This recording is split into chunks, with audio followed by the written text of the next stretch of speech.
Conversations on Effective Conservation with Jean Labuschagne.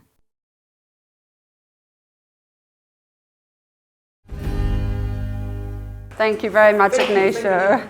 And thank you so much, everyone. It's really an absolute honor to be here with everyone. As I said in our little, poorly and inadvertently in our active listening yesterday, that I find that I'm doing these types of things more and more because I genuinely, it's what gives me energy, even if I look tired, as Xavier pointed out a little bit. It honestly is, and I actually want to just read a quote that my father sent me yesterday by an individual called Paul Hawken. It says, "When asked if I am a pessimistic or optimistic about the future, my answer is always the same. If you look at the science about what is happening on Earth and you aren't pessimistic, you don't understand data. But if you meet the people who are working to restore this Earth and the lives of those that need it, and you aren't optimistic, you haven't got a pulse. And what I see everywhere are ordinary people willing to confront despair, power, and incalculable odds in order to restore some semblance of grace, justice, and beauty to this world." And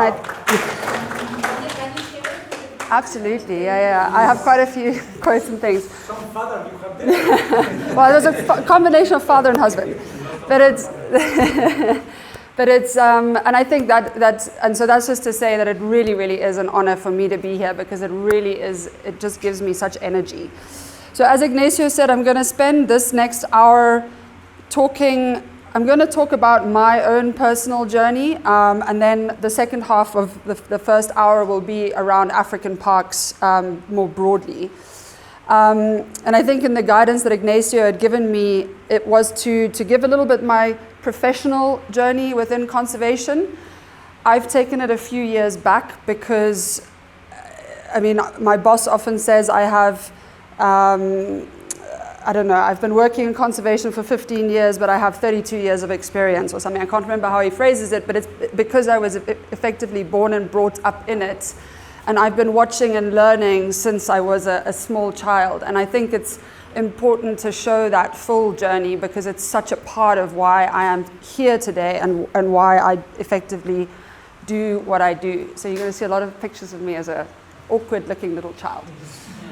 So it started, my parents were both in the conservation sector since they left.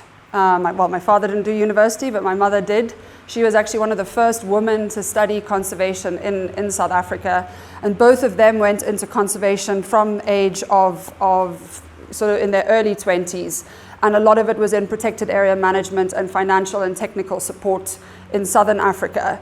So when I was born, they were working in Kruger National Park. And when I was 3, we moved up to Malawi, where my mother and my grandmother were born. So it was a very special country from our family perspective to be going back to the country where they had so much history.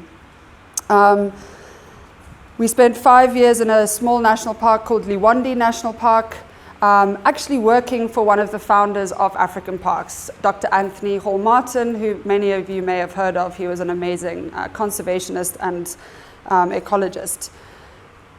But I think, and what I'm going to try and do through this presentation is speak about inflection points that were really critical for me, that when I think back on my journey, and I was just speaking to a couple of you of how wonderful this has actually been to prepare, because you do go back and you look at your journey. And there were definitely moments that were an inflection point for me that I can see. And one of those was coming to Tanzania. So we came, I remember it was just after the Rugby World Cup 1995, because we were at the gate coming into Ngorongoro when a car passed us saying that South Africa had won. And that was straight after, Nelson Mandela was freed, and it was an amazing time in South Africa. And I will never forget that junction at Ngorongoro Conservation Area, because that's where we heard about the Rugby World Cup result. And effectively, my parents came to work for Frankfurt Zoological Society, but very specifically on black rhino conservation. And rhino is also a theme that has been through, they worked with rhino in Malawi as well. Rhino have, a little bit like a totem animal for me, have been kind of part of that whole journey. So we were based in Ngorongoro crater on the edge of the rim, and then worked a lot in Moru kopis like Masigeri explained yesterday in southern Serengeti. We started off my mother teaching us, and she created a little school called Oldonyo School, which means mountain in Khmer, which is the Maasai language. And she did not teach us the usual maths and English. Well, we did the basics, but she taught us Maasai culture. She taught us about photosynthesis. She taught us about poetry and art. She had the most wonderful way of teaching. And so when I was sort of 7, 8, 9 years old, we spent time in this incredible landscape, kind of half playing out on the plains, climbing trees, and just really, really unbelievable. And I can't explain how lucky I feel to have had that experience.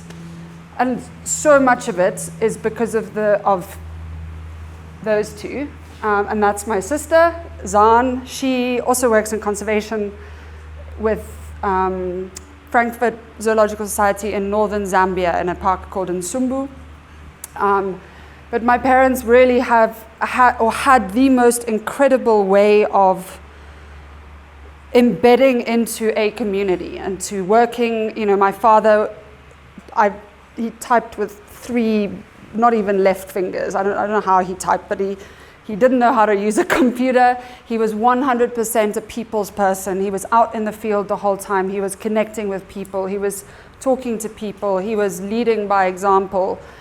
My mother was very much the enabler behind him. She did a lot of the admin, but she was also his absolute rock. And they were 100% a team through their entire, and still are, through their entire life. This photo was taken at Moru kopis in southern Tanzania, where we would spend about half the year speaking about the Beatles. Again, memories that popped for me were driving from Ngorongoro to Moru every couple of months, and we would be on the roof rack with Queen playing as loud as you possibly can, particularly Radio Gaga. That was our Serengeti. When we hit the Serengeti plains, Radio Gaga went on the radio. We then started going to boarding school in Kenya. From a young age, we would fly across to Kenya in a small plane, and because at the time it took 2 days to drive from Ngorongoro around to Naivasha in Kenya. It took a full day to get to Arusha from Ngorongoro the roads were incredibly, incredibly bad. So aircraft were an extremely helpful thing, and every school holiday we would come, and this is what we would do. We would get in the Land Rover, we would go out. If my mother was rhino monitoring, we would sit in rhino. We made rhino monitoring cards, and we would just completely immerse ourselves into the work that they did. Who said climbing trees on the first day that they loved doing? We were always up in a tree.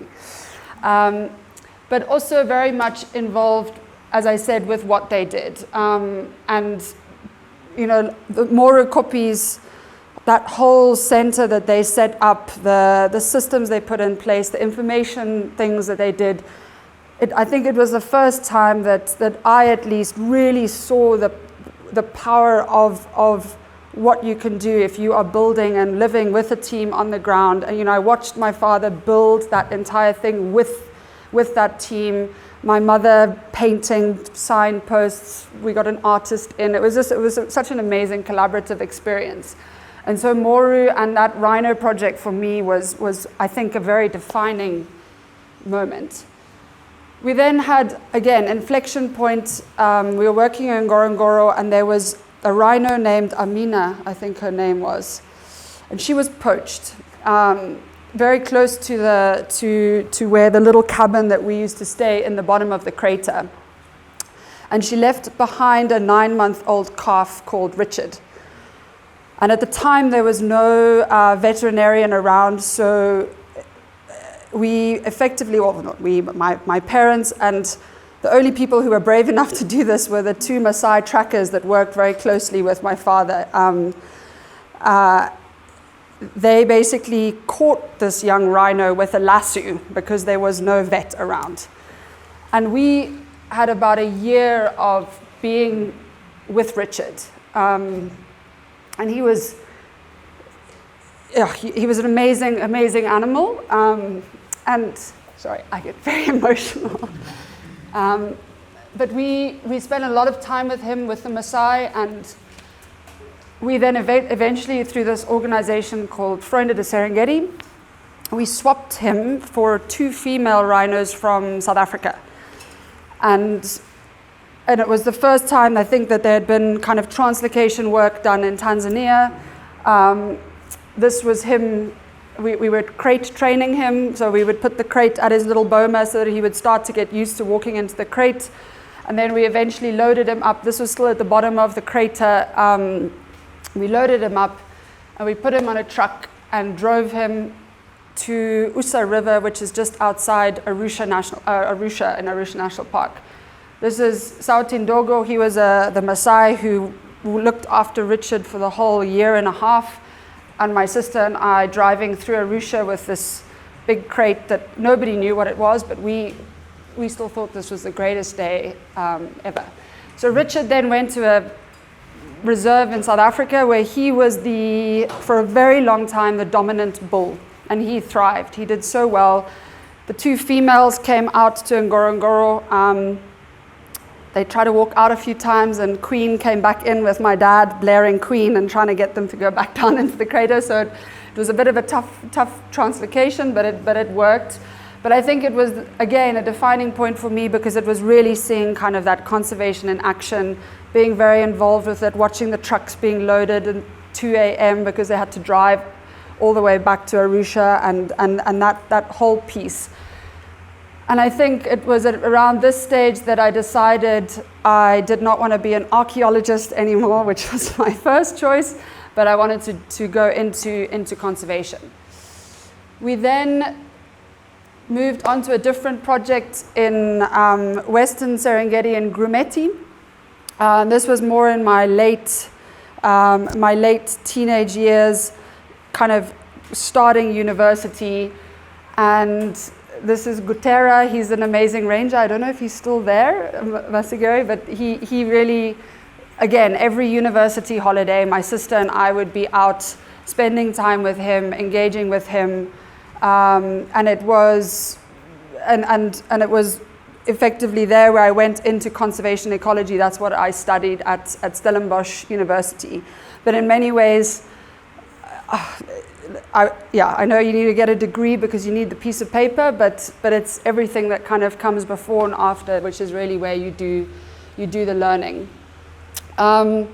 We lived out in Grumeti for about 8 years and set up what is now the Grumeti Fund, Sasakwa. My father was working for a wealthy American and building that whole buffer zone of the park. So it was a very different type of project. It was much more holistic management, infrastructure, community development work, tourism, so different to the very rhino-specific work that they had done, and that also gave my sister and I a very different appreciation of all the various pieces that are needed to manage protected areas.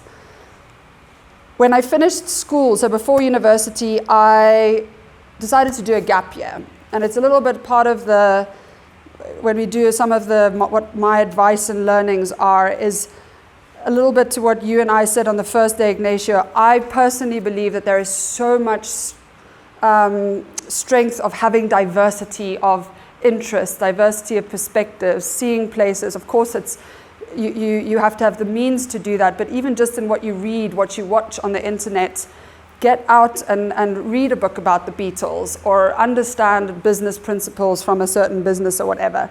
And so I wanted to really do a year where I tried to do as much as possible within the financial means that my parents had given me.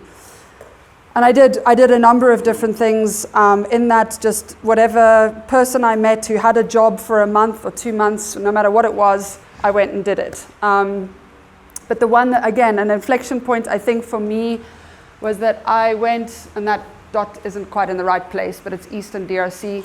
I went and joined a conservationist working in Epulu, which is in the Ituri forest in Eastern Democratic Republic of Congo. It's now a project that I think is managed by WCS. But I think it was the first time where I really, it wasn't easy. It wasn't easy getting in there. We had almost very limited food. I remember we shared a soft drink every Saturday between me and the project lead. There was no communication almost. She had an African grey parrot in her house that kept biting me. It was lonely. It was not easy.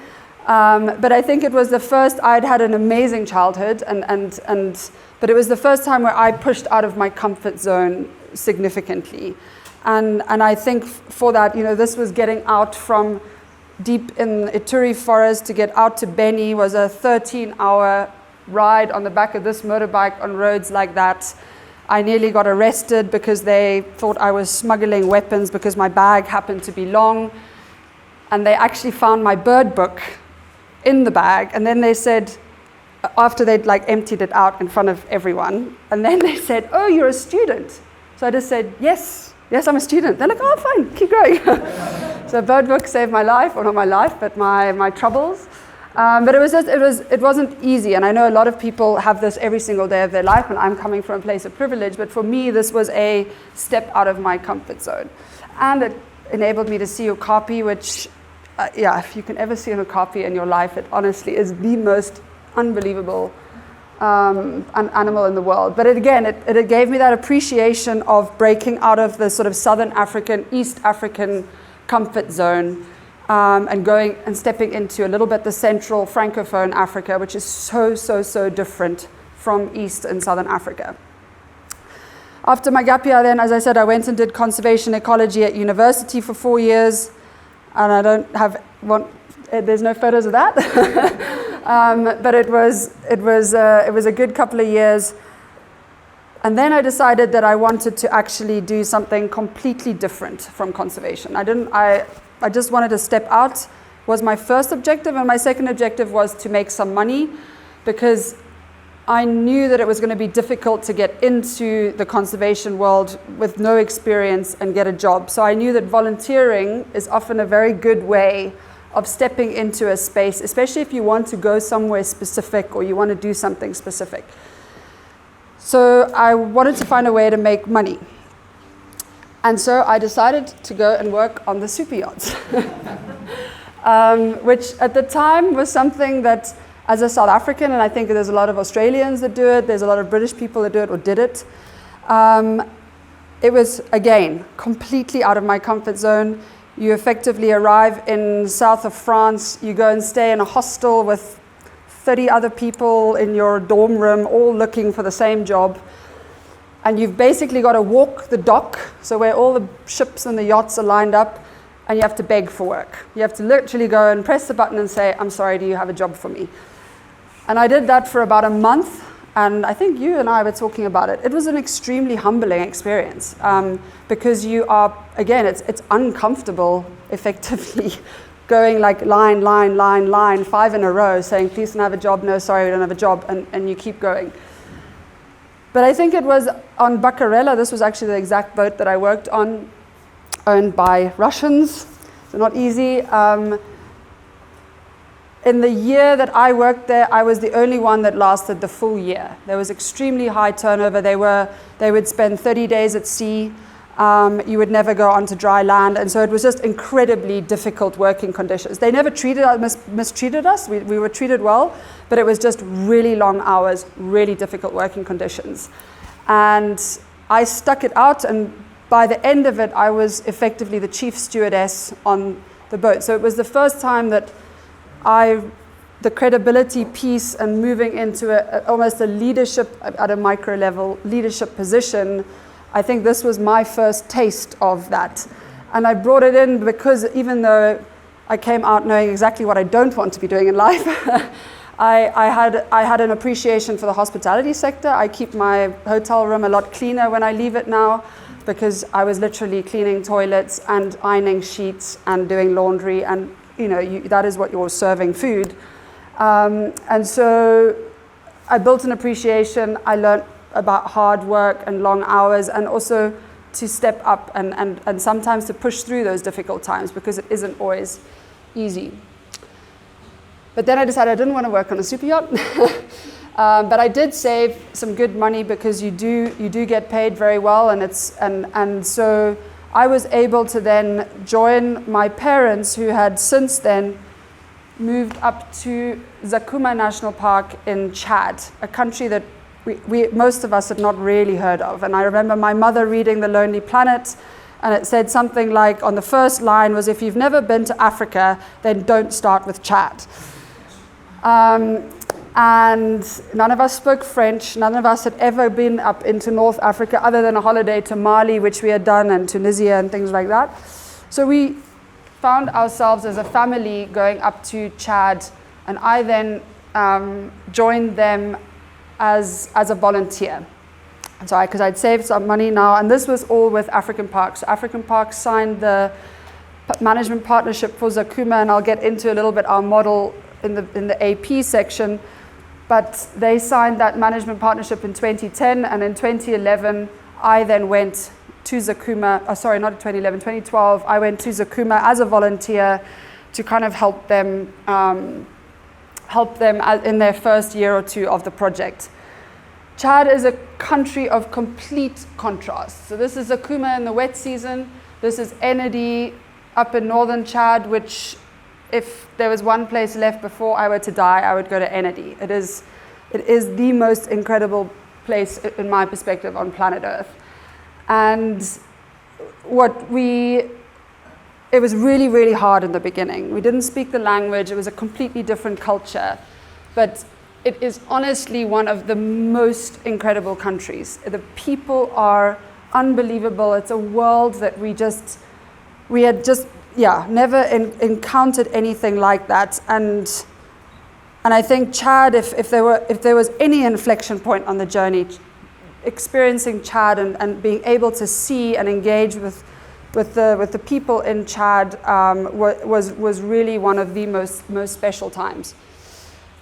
Zakouma has an incredible story. There were several thousand elephants there in the not too distant past, and they had been kind of poached over the years from janjaweed coming from Sudan, now northern part of Sudan, so Darfur region and things like that.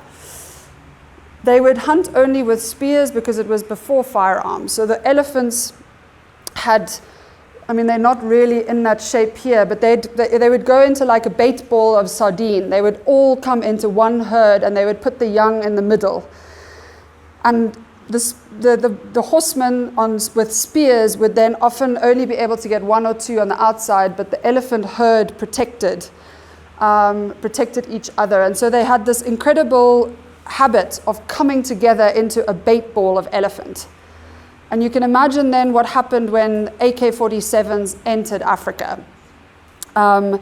You would be able to have a massacre of up to 100 elephants at a time. And we saw massacre sites in Zakouma where you had 100 elephant carcasses in one instance. And so the whole population fell to about 450 when my parents started working there and African Park signed the partnership. There were about 450 elephant left. So they had dropped several thousand in a matter of years. And the entire herd had stopped going into estrus and had stopped breeding. So there were, I think, 5 calves in a 450 herd population, which was extremely rare. And one of the main challenges at the time was that the park was completely inundated for half the year, as that wet season photo that I showed. And so one of the first things that AP did was just put an all-weather runway in so that they could get in and out all through the year. And for the first time in its history, the park team spent the entire year in the park. And the wet season in Zakouma is really hard. We would sometimes be so desperate to sit outside in the evening just to have a sundowner, but you would be in gumboots and a jacket, and because there would be a blanket of mosquitoes in front of you. I mean, the insects were just, I've never seen insects like Zakouma in the wet season. So it was an extremely challenging project, but the results within, I think, 3 years, the elephants started breeding again because the poaching was reduced and the population started. And I think now, you might know better, Martin, but I think they're up near 1,000 again, or even over 1,000. I should know, but I'm not entirely sure. But it was a challenging, but a very, very inspiring project. What my role was to fix up probably what was the most unattractive wildlife, like ecotourism lodge in the world. The French, no offense, the French don't know how to do wildlife lodges. With $50,000 was my budget as this young little volunteer. So I've welded these, cut them, welded them myself. We got a local team to lift the roof and put the traditional mats of the nomads on the roof. The guys in the workshop made these chairs. Literally everything in this image was all of us making a plan together with a team that I didn't speak a word of a common language with. I learned French, rough bush French in that time, but it was again for me the first time where I was now taking the yacht leading, learning, and now stepping into the conservation kind of space. Again, this was I won't even try to describe what it looked like before, but all of us just using whatever we could of local materials to as cheaply fix up this lodge. The team were just incredible. I've been back a couple of times since. Hamida is now actually supporting us in Democratic Republic of Congo in a new park that we are looking at, Kundelungu. So he's grown up, but he was my father's complete right-hand man. I mean, just the most incredible team. We did a lot of difficult stuff. This was a very tough elephant collaring in the north of the park, done on foot, 45-degree temperatures, being charged, so again, learning to do hard things. Again, an inflection point for me. In where this elephant was collared north of the park, there had been quite a bit of poaching activity of guys coming in. And there was an incident where 6 of our rangers were assassinated while they were praying on patrol, they were camping out on patrol.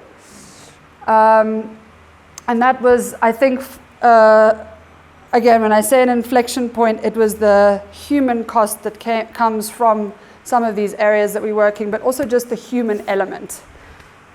And so I was sitting in N'Djamena, the capital of Chad, one day, and I saw this leaflet that said a 90-kilometer race through Enedi in northern Chad, a running race that was being done. So a couple of the rangers and I decided, why don't we make a team and run in memory of the six rangers that had been assassinated. And I think this, again, it was a point of inflection, because it was reminding me that you can do more than just what your job is. You can step out and go push your boundaries, do something that is a little bit like we were speaking last night about finding a little bit your thing within a very family-dominated sector, which was for me a very family-dominated sector. I had these huge shoes that I was trying to fill, and I think this was something where I had an idea. I did a GoFundMe page. We raised $6,000 to get all those guys kitted out and up there, and now we've actually done 4 of these runs. This one was obviously a commercial one, but we've AP is actually the African Parks team all joined because they love the idea, and now we're trying to do these every year as a team building thing. So if you want to work for African Parks, you have to run 100 kilometers. And Ian, you still haven't done it.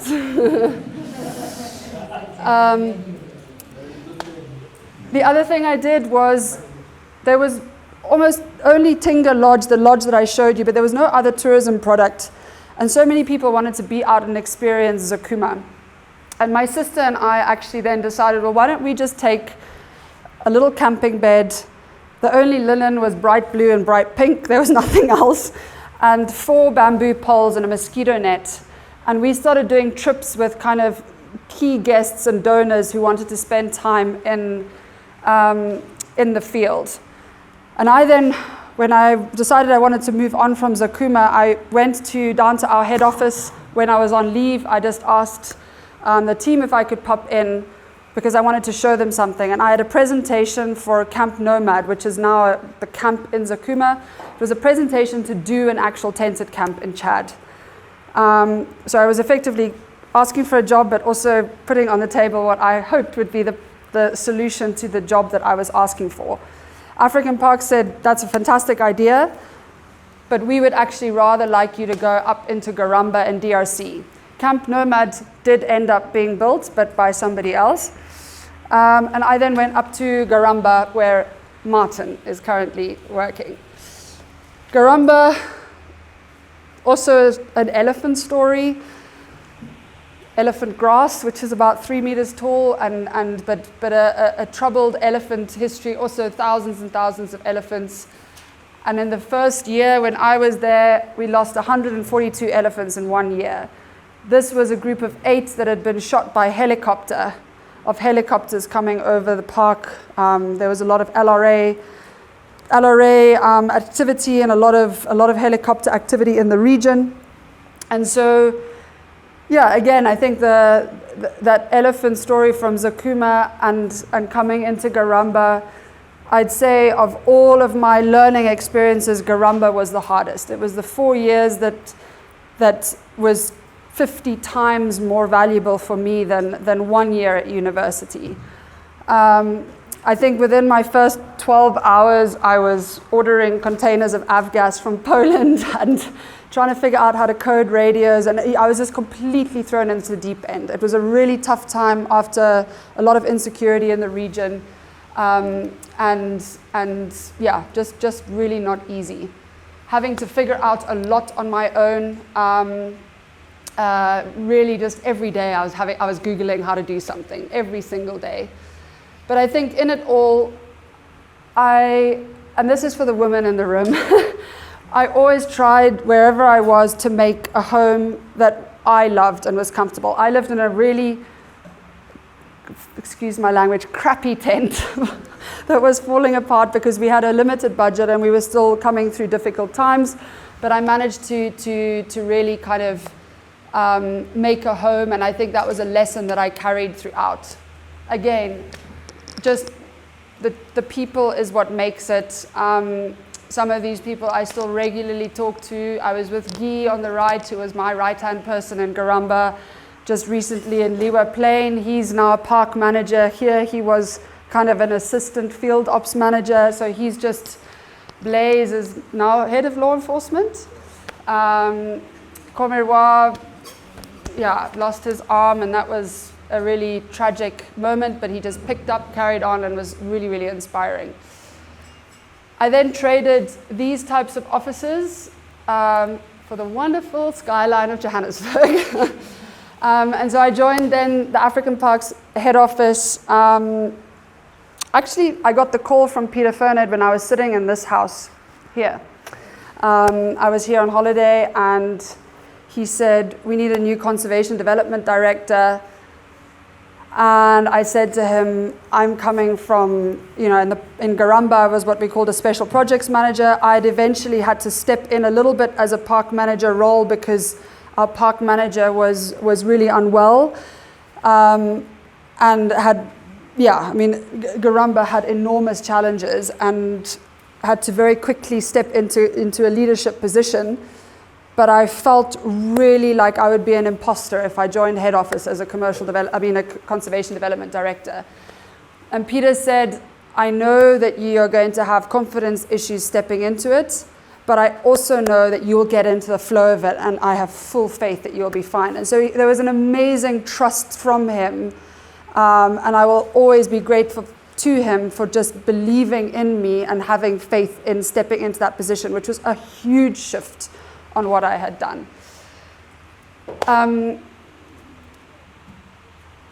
In this role, all I have wished is that I studied law instead of conservation, because effectively what I've been doing most of the time is legal piece, and it's actually part of my advice for later today. But a big part of my role is developing and negotiating partnership agreements for African parks with government. My favorite was with the government of South Sudan. And again, I'll share some lessons that I had from that, but they were I love South Sudan, and I loved engaging with that government partner, and this was when we signed the agreement for Badingilo and Boma National Park. It was also my first time where I met a head of state, that is His Excellency Salva Kiir, and this is one of our board members who's one of my favorite people, the former Prime Minister of Ethiopia. But just, I think, again, inflection points, starting to engage at that higher political level and constantly being reminded that it's a human being sitting in these big, fancy. He made a joke about conservation when he was a teenager and fighting in East and South Sudan, and you can always connect with the human being. And I think that was a part of the reason why I actually love this role so much, and the negotiations specifically, because yes, they're difficult, but they're all. Thank you. Yeah. Good old Zara. But it also brought me to some really, really, really special places. That is Kundalungu in southeast DRC. Greatest migration on planet Earth, sorry. This is also Lufira Valley, eastern DRC. So just really special. And I think then just to be able to have stepped in at a broader organizational continental level, I miss the field so much, but I just have loved having that broader engagement. And this was 2 weeks ago when I ran my walked my fourth 100-kilometer race.